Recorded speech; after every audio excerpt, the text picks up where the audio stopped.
Hello বন্ধুরা, তোমরা সবাই কেমন আছো? আমি ভালো আছি।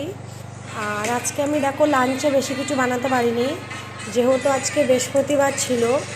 তো বৃহস্পতিবারের দিন আমার একটু কাজ বেশি হয়ে যায়, পুজো করতে হয় এর জন্য।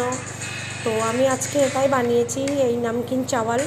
এটাকে মানে মটর টটর দিয়ে বানালে হেভি টেস্ট লাগে, প্লাসের সাথে ঘি নেবে গরম গরম ভাতের সাথে, হেভি। আর যেহেতু আমার মেয়ে ঘি খায় না বলে ও মাথার সাথে খাচ্ছে। আর এটা হলো কমল কাকড়ি।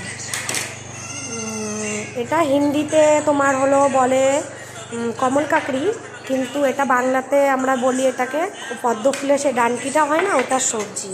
এটা আমি বানাইনি, আমার বাড়ির পাশে একটা দিদি আছে, ওই দিদিটা বানিয়েছে, বানিয়ে আমাকে দিয়ে গেছে। যেহেতু আমি খাই, কিন্তু আমার মেয়ে খায় না বলে আমি বানাই না, কিন্তু আমার খুব ভালো লাগে।